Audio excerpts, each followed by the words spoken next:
Ladies and gentlemen, the Honorable Vice President Sara Zimmerman Duterte. Hello. So, yes, good morning everyone. Thank you for your time. Ako na lang mag-moderate. Okay lang. Yes. JC prepared bullets. So sabi niya PBBM's deception, House probe on OVP DepEd budgets, how HOR budget cuts, Quadcom probe, the SWD AIX referral issue, other political issues, foreign policy, geopolitics. So, para naman may trabaho tayo next week and in the weeks after, yung foreign policy, geopolitics, wag na muna natin i-take up ngayon. Tsaka yung House probe.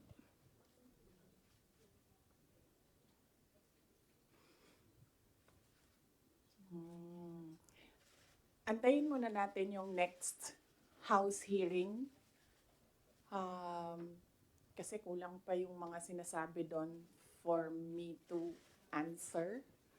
So, antayin muna natin yung House hearing before we talk about the House probe. And then sa Quad Committee, hindi pa naman nila nasasali yung pangalan ko doon. But I heard na gusto nilang isali yung pangalan ko doon. So, antayin na lang natin pag nasama na yung pangalan ko doon. And then, sa DSWD AIX, answered by Norman Baloro already. And then, other political issues, sa susunod na natin i-take up. Okay, so wala na tayong pag-uusapan. Yes na. Thank you. Okay, so saan ba ako magsisimula? Magsisimula ako sa, you have to bear with me ha. We'll start with 2021.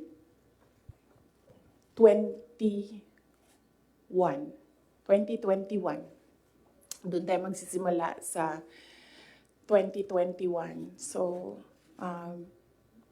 doon muna tayo kay PRD, then mag-move tayo kay BBM, and then we'll move to Martin Romualdez, and then merong isang person of that triangle, hindi muna natin siya i-mention because I'm waiting for more information coming out doon sa House probe bago ko i-mention yung pangalan niya. And then siguro a little of confidential funds. Okay? Okay. So 2021. Kasi madami ang nagsasabi na we are on this road to perdition. Our country is on this road to perdition because matigas ang ulo ni Inday Sara. Hindi siya nakinig sa tatay niya. Kung nakinig lang siya sa tatay niya, tumakbo siyang president, hindi mangyayari itong nangyayari sa bansa natin ngayon. Ay, hindi lang yan isang beses na narinig ko, madaming beses. Even kapag pumupunta ako sa mga iba't ibang lugar, diretso ako sinasabihan ng mga tao, hindi ka kasi nakinig sa tatay mo. Or they would say, one time nasabihan ako, it's all your fault.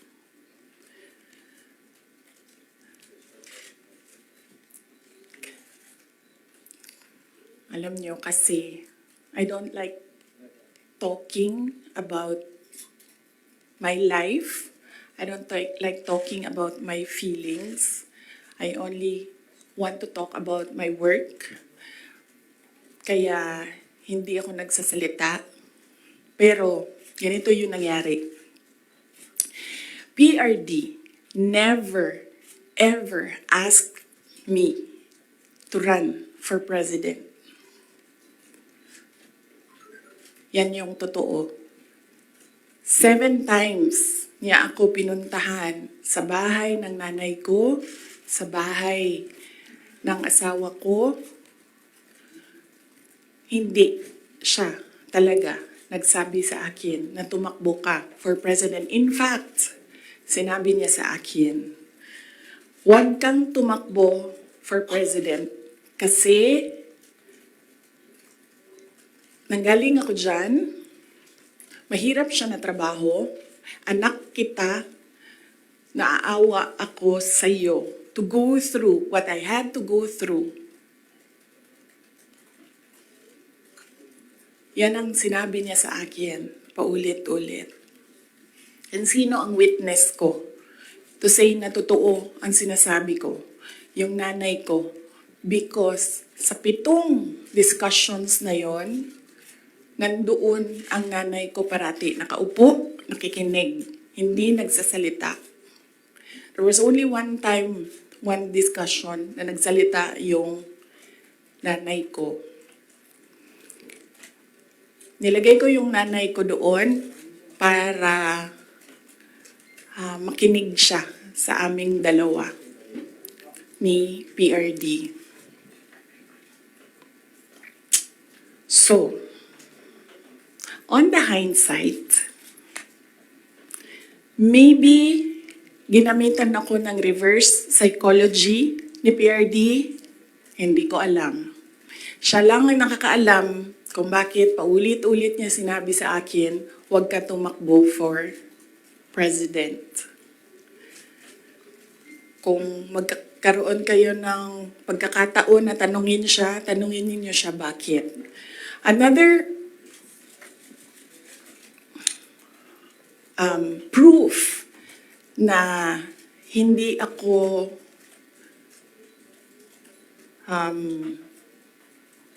sinabihan ni PRD na tumakbong president, he left me a document, 2 papers in a folder.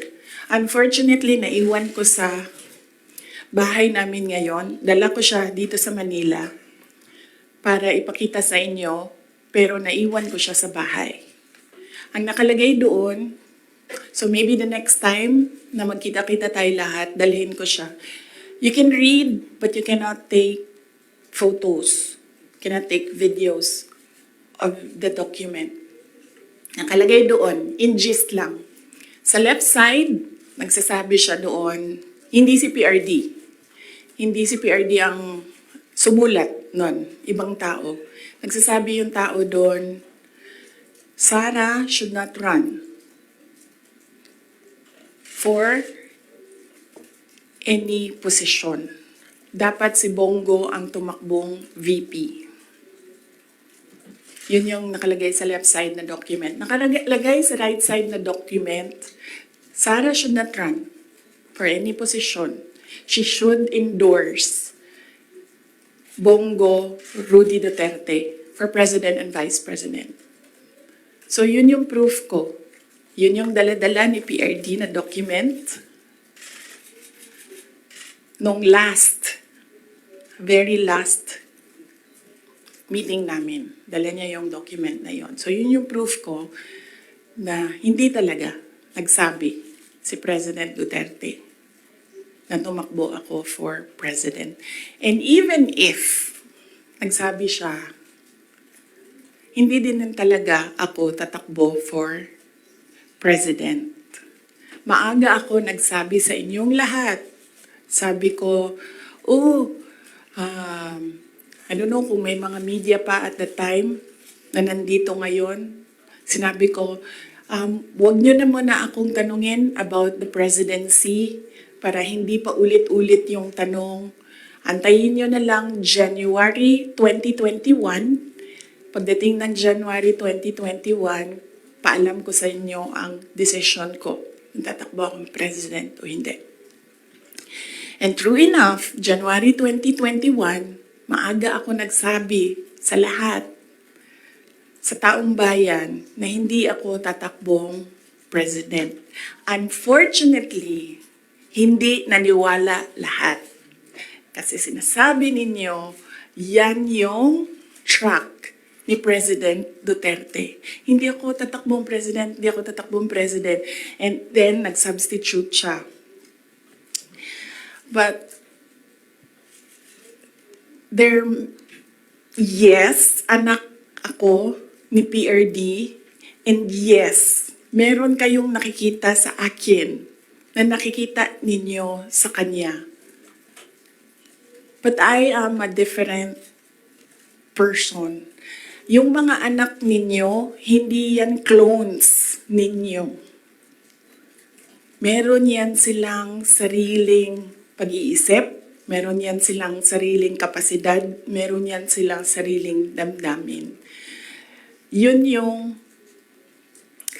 unfortunate part noong announcement ko noong January 2021 na hindi ako tatakbong president. Walang naniwala kasi sinabi nila gagawin lang niya kung ano yung ginawa ng tatay niya. Hindi. Desisyon ko yun na hindi talaga ako tatakbong president.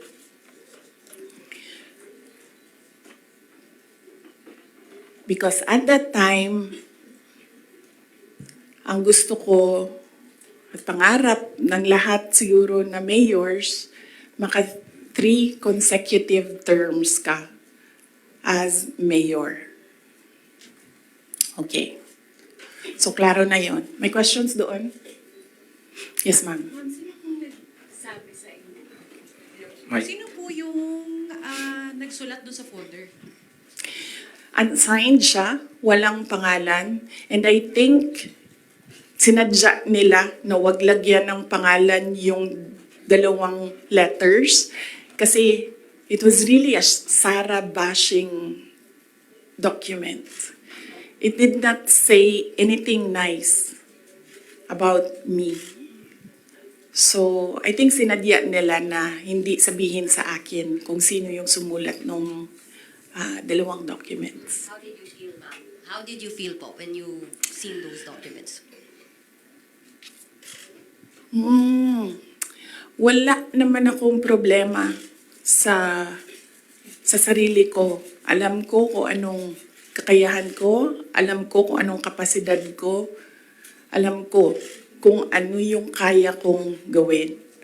So kung ano man yung sabihin nila, nung 2 tao na yon, hindi siya nakaka-apekto sa akin. Well, yes, yun. Sige. Sir. Good morning, Mikael of Reuters. Ma'am, why are you telling all these details to us now? What's the context? Ang context nito is the sit-down that I promised everyone. Nagsabi ako na mag-sit down ako. Merong mga questions noon na sinabihan ko kayo na it needs a sit down. Pinut off ko yung sit down na yon. Sabi ko nga I don't like talking about my life. So hindi ko siya ginawa. Related siya sa letter A, PBBM's deception claim versus VP SD.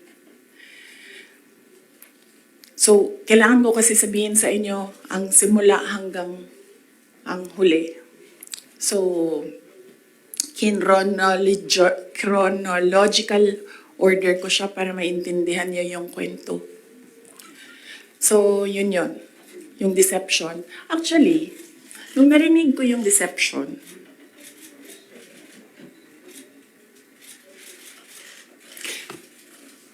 naisip ko pa, hindi ko na siya sasagutin. Kasi, for the love of God, presidente ka na. Importante pa ba yung nararamdaman mo?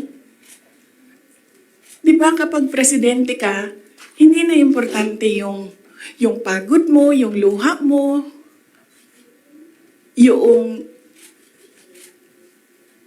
fatigue mo, yung stress mo. Hindi na siya importante.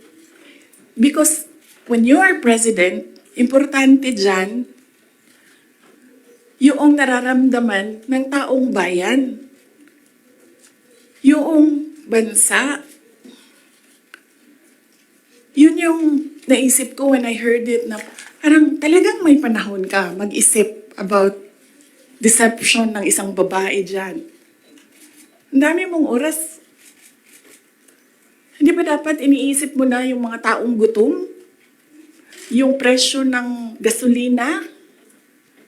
Yung darating na Christmas, kung sino yung maka-afford ng spaghetti, ng mango float, ng mga importante sa Noche Buena ng mga bahay-bahay? Di ba yun yung... So may panahon ka talaga na mag-isip na, oh, this girl. So, inisip ko, hindi ko nasasagutin. Sandali lang ha, hindi ako nagko-cocaine, pero sobrang lamig niya na yung sipon. Sir, mangingi ang tissue.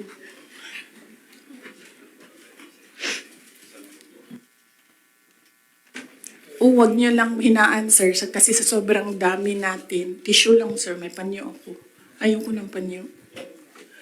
Huwag niyo i-off, sir, kasi sa sobrang dami natin, mamamatay tayo dito pag walang aircon. Kasi hindi iikot yung hangin. Okay. Hindi ako umiiyak. Hindi ako nagko-cocaine. Malamig yung aircon. Okay. So yun. Hindi ko na siya sasagutin. Kasi naman, hindi naman siya mahalaga sa bayan. Pakialam natin sa kung anong nararamdaman ng President at Vice President, di ba?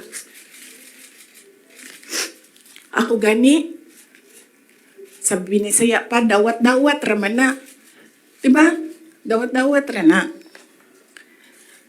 Ako, ginatira ko nila kada adlaw. I am a subject of a Mega Millions PR attack. I am a subject of a House Committee hearing.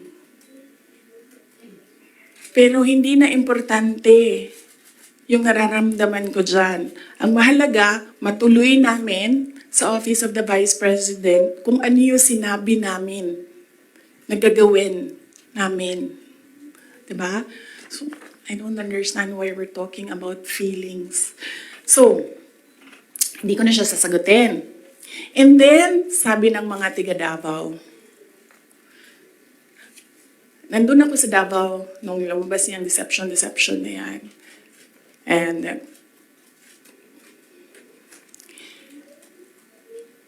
iba-iba na yung reaction ng mga tiga Davao. And lahat, hindi maganda yung reaction. Yawa na, siya na'y nangilad, siya pa'y nang budol, siya pa'y bagagnaw, nga musulti, nga I was deceived. So I thought, well, I will not talk for myself, but I will talk for all the Filipinos nga ang nararamdaman nila ay hindi nabalik ang justice ng boto nila.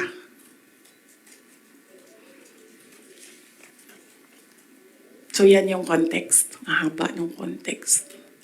Okay? So nasaan ako?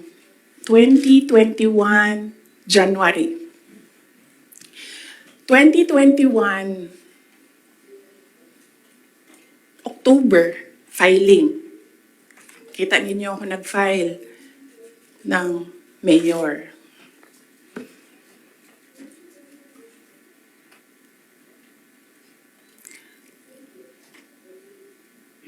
Mayor talaga yung tatakbuhan ko.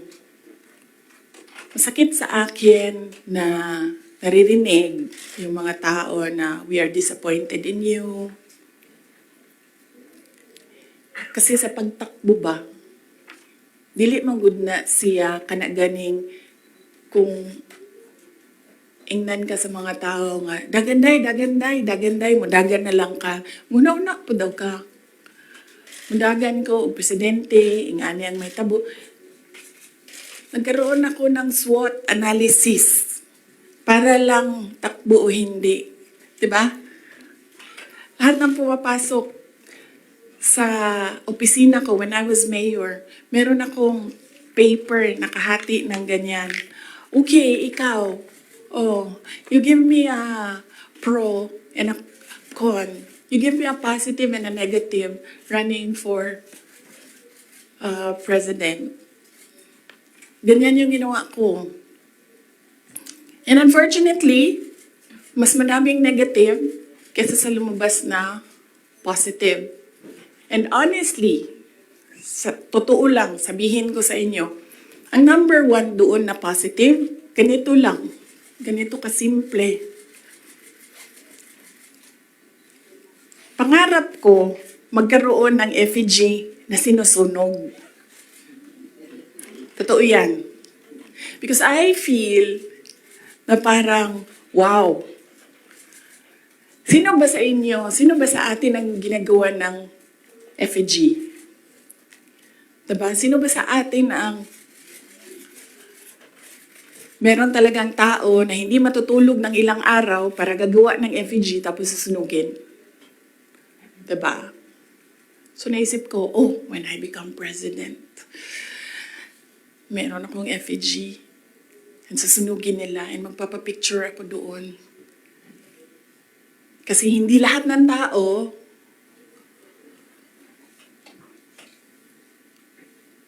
merong ganon sa buhay nila.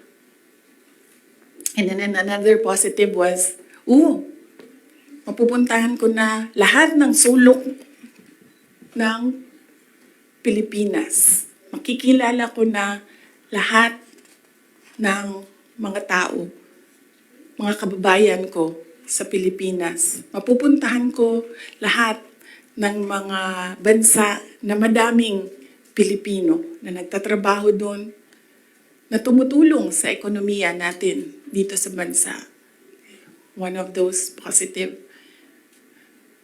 things na nalista doon.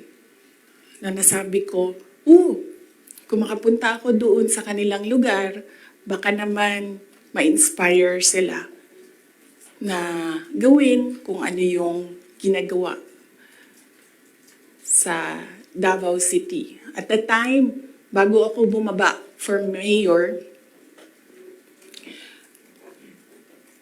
Davao City, nabayaran namin yung utang ng Davao City. 0 ang utang ng Davao City. Number 4 kami sa competitiveness across the country among all HUCs. Number 8 kami sa pinakamayaman na syudad. Insurgency-free kami. Ang dami naming awards.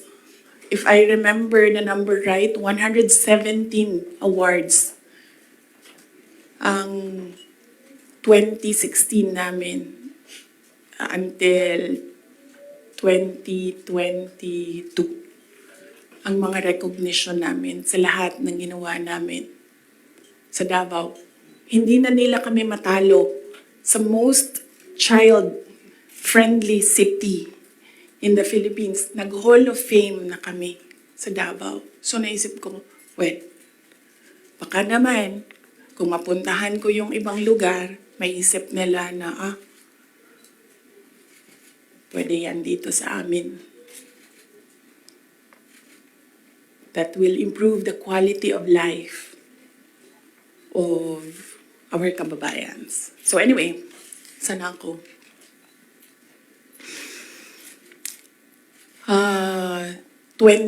October, nag-file ako. Pagdating ng late October, after deadline ng filing, tumawag sa akin si Senator Amy Marcos. Sabi niya sa akin, pwede ka ba tumakbong Vice President? Sabi ko sa kanya, alam mo, hindi ko pa narinig ever na sinabi sa akin na tumakbo akong Vice President. Sabi ko, bakit mo ako nire-request ngayon na tumakbong Vice President? And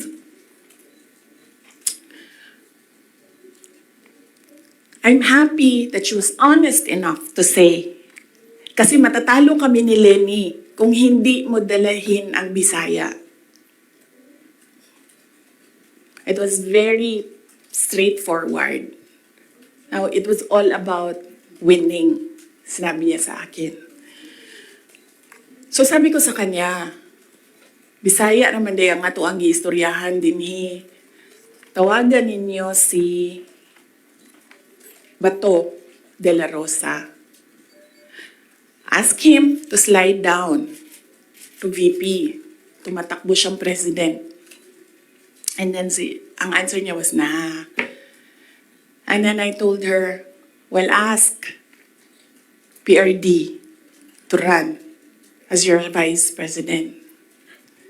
And then she said, well, that's a closed book already kasi tumatakbo si BG.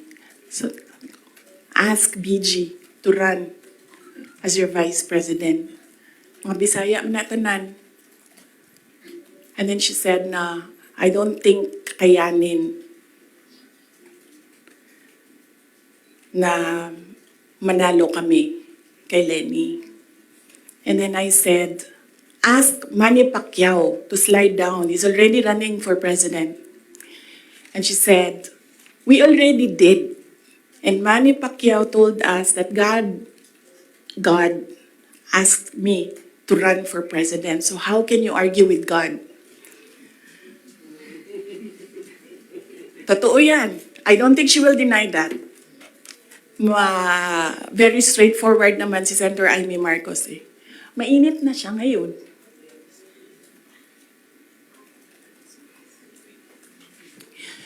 So, I said, sabi ko, it's never been talked about.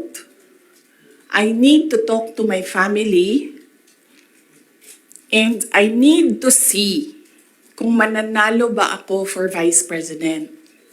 Because I've never seen my numbers as Vice President. And then she said, okay, let's talk about it. And then, early November, nandun ako sa Cebu. Pumunta ako sa Cebu, nakita niyo yun, di ba? For an event. And, nandoon din sila. Hindi ko alam kung bakit sila.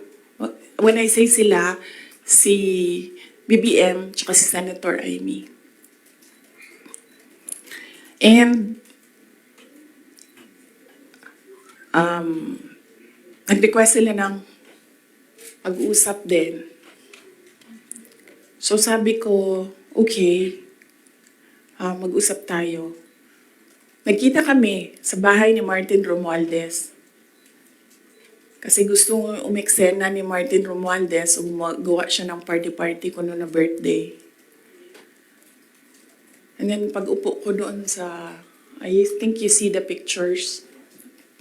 Umupo ako sa couch, nasa tabi ko si BBM. Sinabihan ko siya, huwag ka maniwala sa kanila. Huwag ka maniwala sa mga taong nagsasabi sa iyo na tatakbo akong president. Hindi ako tatakbong president, sinabi ko na yan. So sabi niya, yes, I know. Sinabi mo na rin yan noong pumunta kami during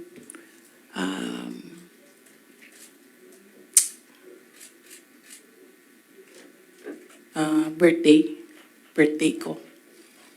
May 29 ata sila pumunta sa Davao. So okay na yun. And then we had another meeting na wala na si Martin Romualdez.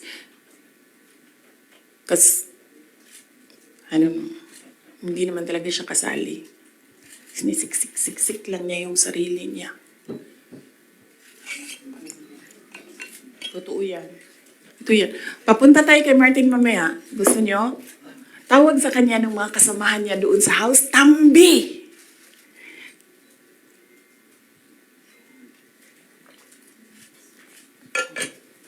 Anyway, nagkaroon kami ng ibang meeting. Sa Cebu pa rin.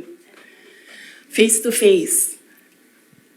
Ako, BBM, Senator Amy, and one other person. He's a private citizen. Hindi ako nagpaalam sa kanya na sasabihin ko na nandoon siya. So may isang tao pa doon who can say that this really happened. So sabi ko, again, I've not seen my numbers. Kung mananalo ako. Sabi ko, okay lang sa akin tumakbong Vice President. Sabi ko, number one, siguro man ma-reduce konti ang disappointment ng mga tao sa hindi ko pagtakbong President. I think maiintindihan na nila.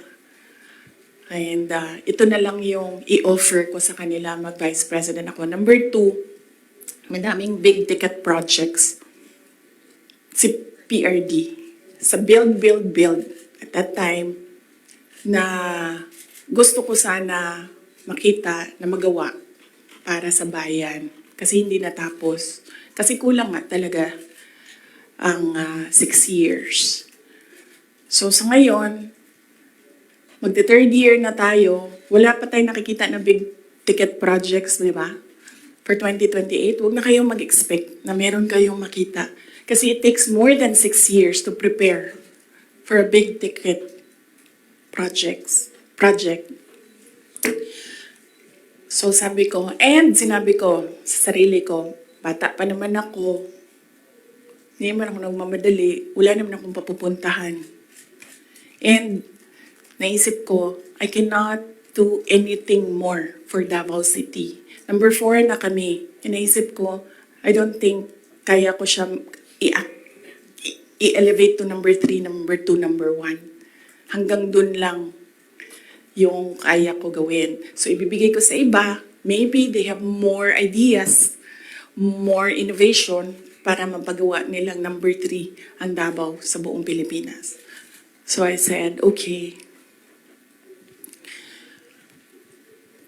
I need to see my numbers. Sabi nila, okay, we can do a quick and dirty survey. Sabi ko, oh, sige. Sabi ko, gawin nyo. And then you come back to me kung ano ang mangyayari. So, nagpagawa sila, and then tinawag nila ako. Sabi nung nag-survey, ito yung survey, okay naman, sabi nung nag-survey, wag lang kayong maghiwalay, mananalo kayong dalawa. Ito yun. Hindi pwede mag-picture, pero pwede ko ipakita sa inyo mamaya. Kinoveran lang namin yung mga private citizens dito sa photo na ito. Ito, pinresent yung survey. May cover lang yung mga tao na private citizens. Ang nandito, Senator Amy, Governor Claude Bautista, Congressman Claude Bautista, former Mayor Luigi Quisumbing, Attorney Vic Rodriguez, Inday Sara, the infamous Vice President BBM Sandro Marcos. Pwede nyo tingnan mamaya. Bawal mag-picture ha. Okay. So sabi ko, okay, balikan ko kayo, kausapin ko pamilya ko. Kinausap ko, mama ko. Kinausap ko yung dalawa kong kapatid, si Paulo at si Baste. Umupo kaming 4. Sabi ko, takbo akong Vice President, ito yung mga rason. Sabihin niyo sa akin, bakit hindi ako tumakbong Vice President? Wala man sila sinabi. Ang sinabi lang ng mga kapatid ko, anong matulong namin sa iyo. And then sabi ng nanay ko, okay, sige. And then, sumulat ako ng letter. In-address ko kay PRD. Sinabihan ko yung kapatid ko, si Baste. Kinausap ko siya. Sabi ko sa kanya, kaya mo ba ang gawing number 3 itong Davao City. Kaya mo bang saluhin? Kasi kung hindi mo gusto, di mo pa kaya, hindi ako tatakbong Vice President. Sabi ng kapatid ko, kaya ko, gagawin namin. Okay, tumakbo kang Vice President. So sabi ko sa kanya, okay, we're okay with you. Pakidala nitong sulat kay PRD. Sabi no, baste, ginanon doon ni PRD, and then ginanon niya. And then he said, now, wala na akong masasabi. Diyan. So,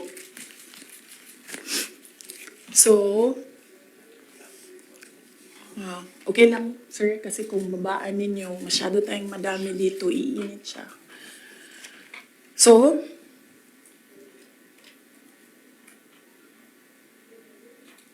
tumakbo ko ang Vice President, alam na natin lahat yon. Ginawa ko yung kampanya, alam na natin lahat yon. Okay, so, no, hindi ko sinuway, hindi matigas ang ulo ko, hindi totoo na pinatakbo akong President ni President Duterte. In fact, every time makita niya ako ngayon, sinasabihan niya ako, huwag ka tumakbong President. Sabi niya, yung dinadaanan mo ngayon, wala iyan. Kung ikaw ay President, mas mahirap pa. Sabi niya, maawa lang ako sa'yo. May heart pala siya. So, klaro na yan. Hindi ko kasalanan that we are on this road to hell. Hindi ko kasalanan kung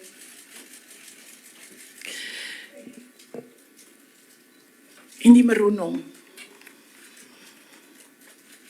Kasi kung alam mo naman na may kakulangan ka, bibilisan mo yung gagawin mo para mag-catch up. Hindi ka naman uupo lang doon na parang, may kakulangan talaga ako, ganun talaga. Hindi ganyan. So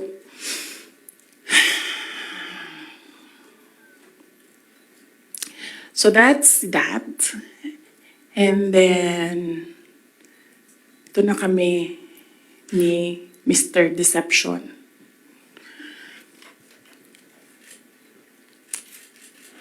Sabi ko sa kanya, dalawa lang.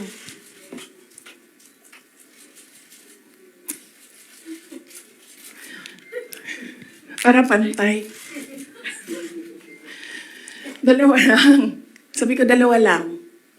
Ang request ko sa iyo. If you win, dalawa lang ang request ko sa iyo. And I think, I requested this na one-on-one kami online. Pero meron akong nabasa somewhere na merong nakikinig sa side niya. Kasi nag-post yung taong yun. Pero yun yung request ko at the time. Kami lang dalawa. Sabi ko sa kanya, pag nanalo ka, dalawa ang hingin ko sa'yo. Unang-una, yung trabaho ko.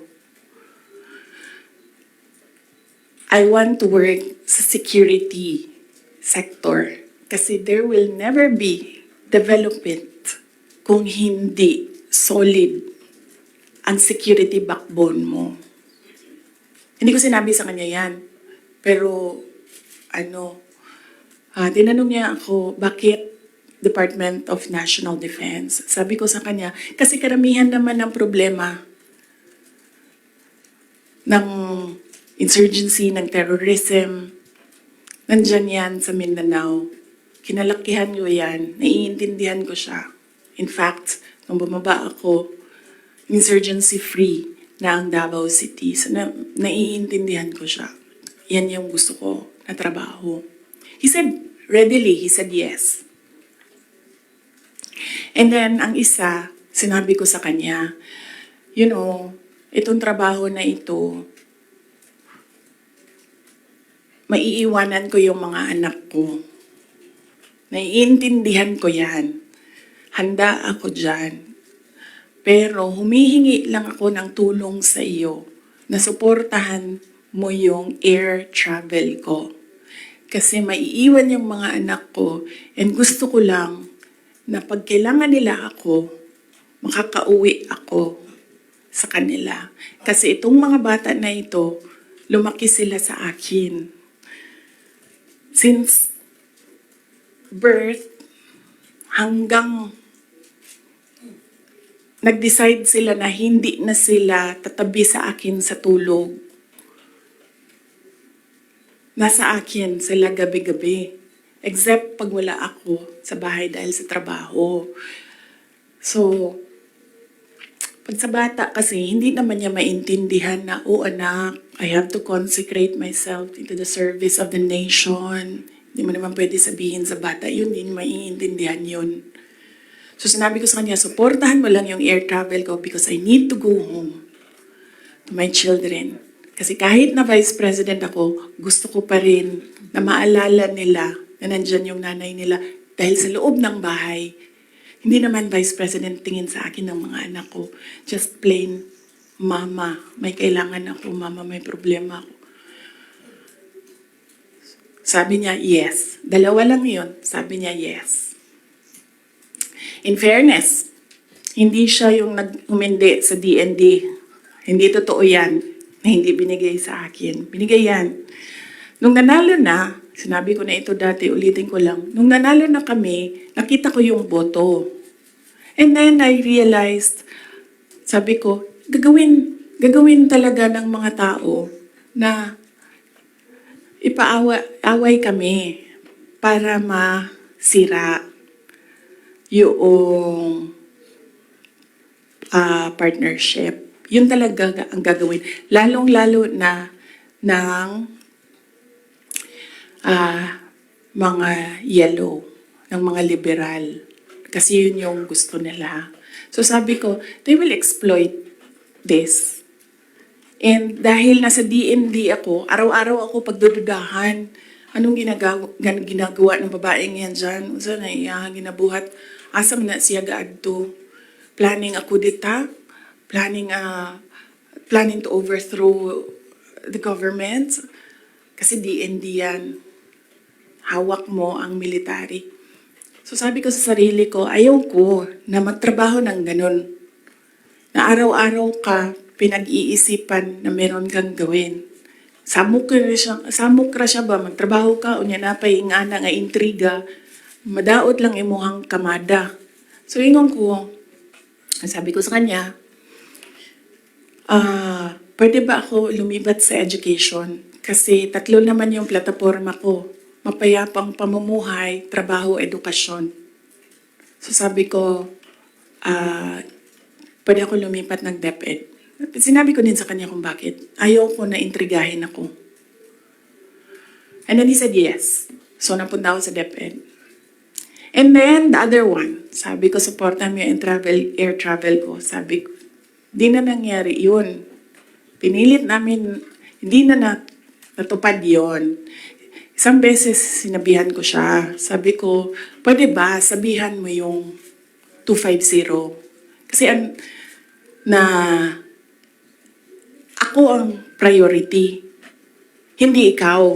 Kasi yan yung usapan natin. Kasi naiintindihan mo, di ba? Na meron akong maliliit na anak. Tapos sinabi siya, do I have to tell them? Na semi-British accent. And I said, of course. Kasi presidente ka, ikaw magsabi. So hindi na, isang beses. And then one time, priority daw si Lisa. Hindi ko alam kung anong trabaho niya para sa bayan na ito. And then one time, priority daw si ganyan. So, I said, okay. This is,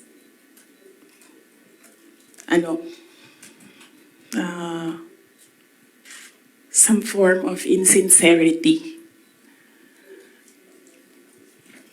Okay, wala naman problema yan. Maliit na bagay lang yan kasi akin. Problema ko lang naman yan, di man yung problema ng bayan. Problema ba ng bayan, paano ako babiyahe? Di naman. So, maliit na bagay. ako na gagawa ng paraan para ako maging nanay. Hindi na ninyo problema yan. Maliit na bagay lang yan. Okay. So, that was that. That was personal sa aming dalawa. And then, dito na tayo sa DepEd. Alam niyo na yon, diba? Sinabi ko na sa inyo. Ang budget ng DepEd. Question? Yes, ma'am. You said for around 11:14 a.m. Hindi ko kasalanan na we're in this road to hell. Hindi ko kasalanan na hindi marunong. You did not finish your sentence, sir, ma'am. Can you elaborate po? Hindi marunong maging presidente ang nakaupo. Kasalanan ko ba yun? Hindi. Ba't sinasabi ng mga tao, kasalanan mo kasi hindi ka tumakbo, ikaw sana yung presidente, hindi siya. But then I said, maaga ako nagsabi na hindi ako tatakbo for president. May madaming mga negative doon sa listahan. Okay. So, yes, sir. Yes. Sir, tapos ka na. Balikan kita. Ikaw muna, sir. Hanggang anong oras ito, JC? It's up to you, ma'am. To you.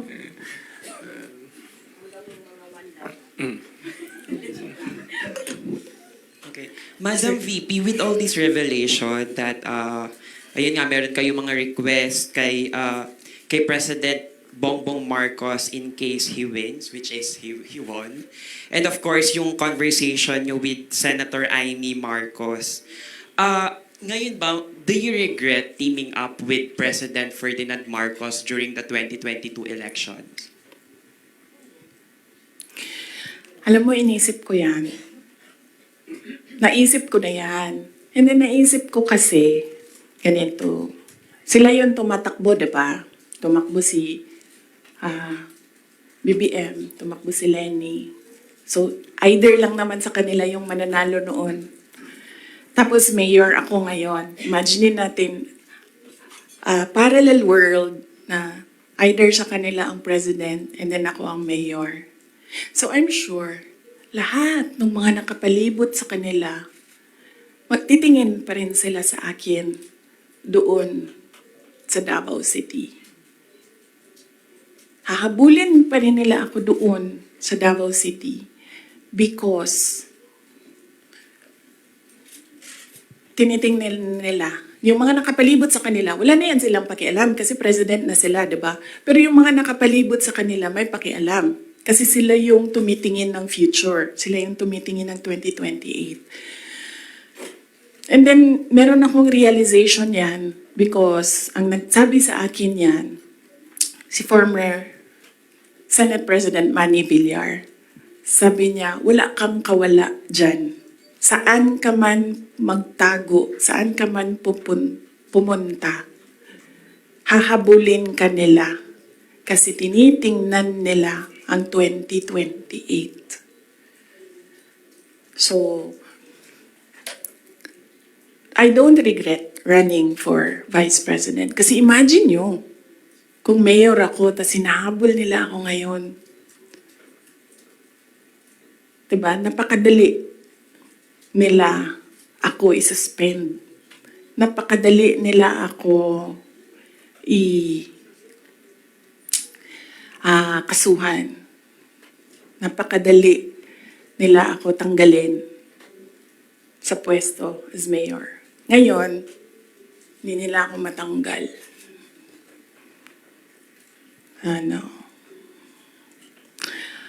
They can drag me to hell. Pagdating nila dun, ako pa rin yung presidente ng impyerno.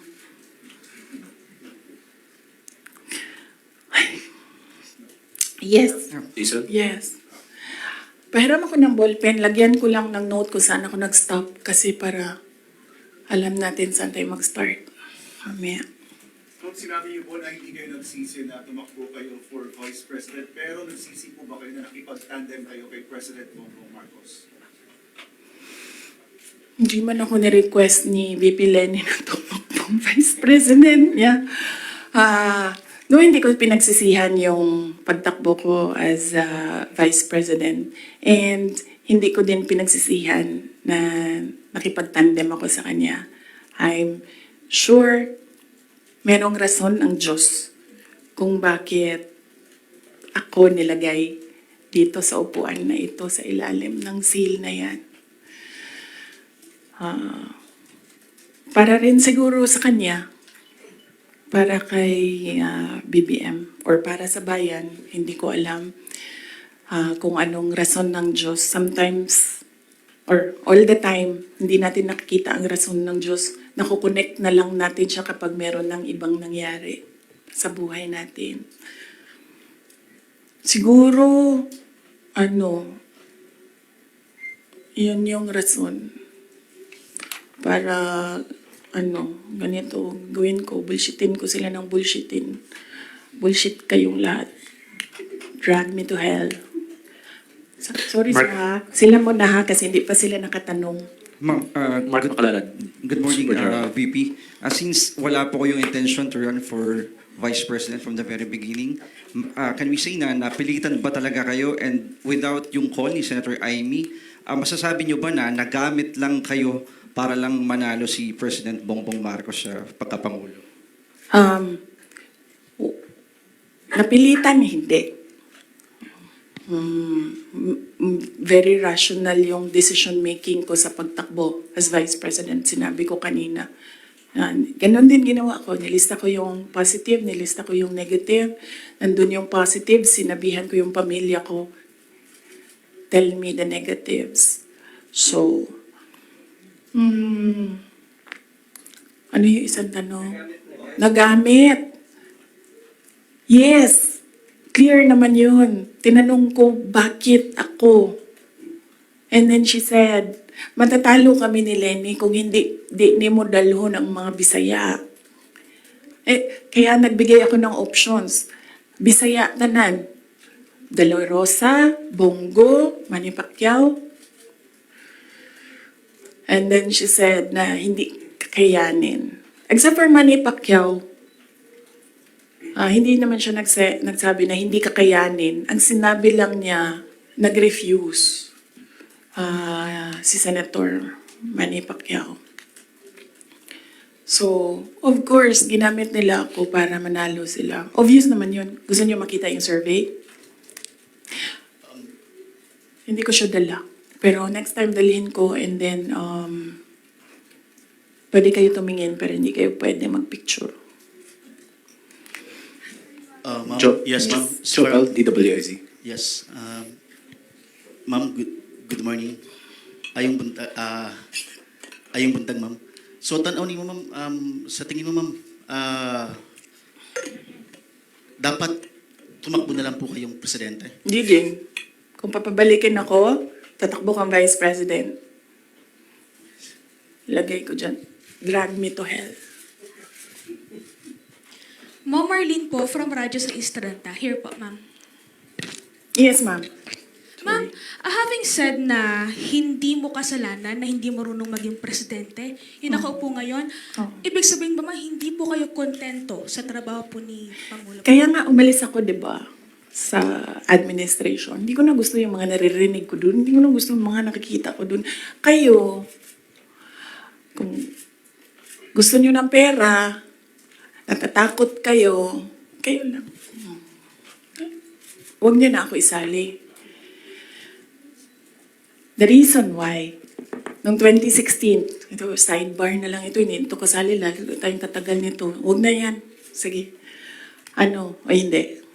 Hindi ko na gusto. Kung presidente niyo siya, okay lang. Ako, hanggang vice president lang ako. Hanggang number 2 lang itong bansa na ito. Wala itong number 1 para sa akin. Yes. Bea, Mamboracho. Yes po. Hi ma'am, kanina po kasi sinabi niyo na, ma'am here, Yes.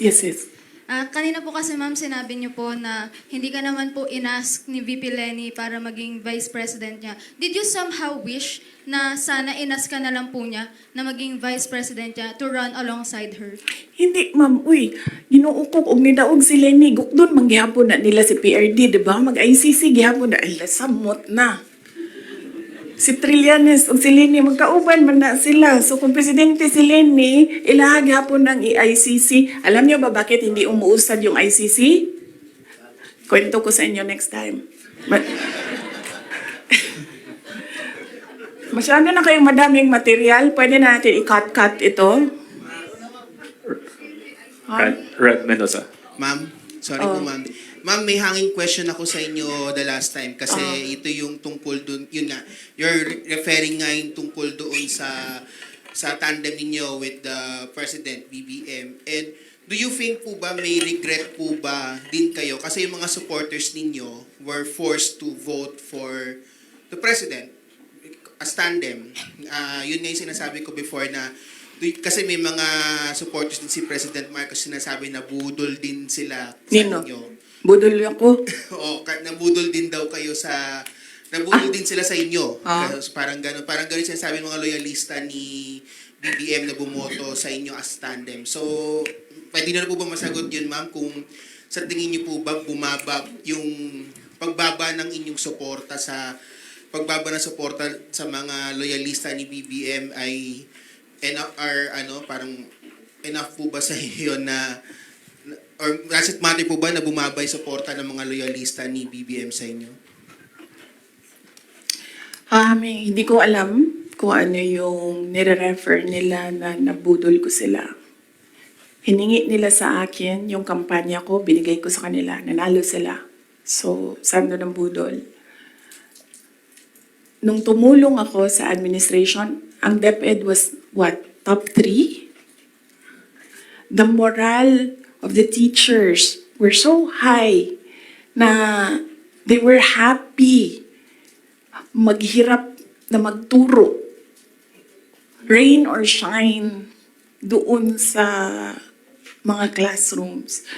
So, saan doon ang budol? Sa akin ba yon kung number 3 ang DepEd?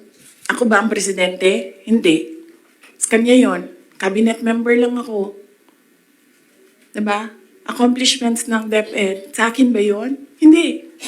Sa bayan yon. Accomplishment yun ng president. So, budol. Ms. Aracel Garcia, Fuji TV. Hi, good Yes. no. Hello, ma'am. Yeah. During the time of your dad as president, he was not also having good terms with the Vice President Lenny, and now apparently parang naging naging president yon on this administration as well. How do you feel about that? And my follow-up question would be, are you looking into running on 2028 as president? Okay. So, si PRD, in all fairness to the person, hindi yun nanggigipit ng tao. Hindi niya ginipit si Lenny Robredo. Tinanong ko, bakit 700 lang yung budget ninyo at the time? Kasi 700 lang talaga ang pinropose. Hindi natin alam anong rason. Yan yung sinabi ko doon sa budget hearing. Hindi siya nanggigipit. Sinuspend ba ni PRD o tinanggal sa pwesto mga politiko na kaibigan ni Lenny?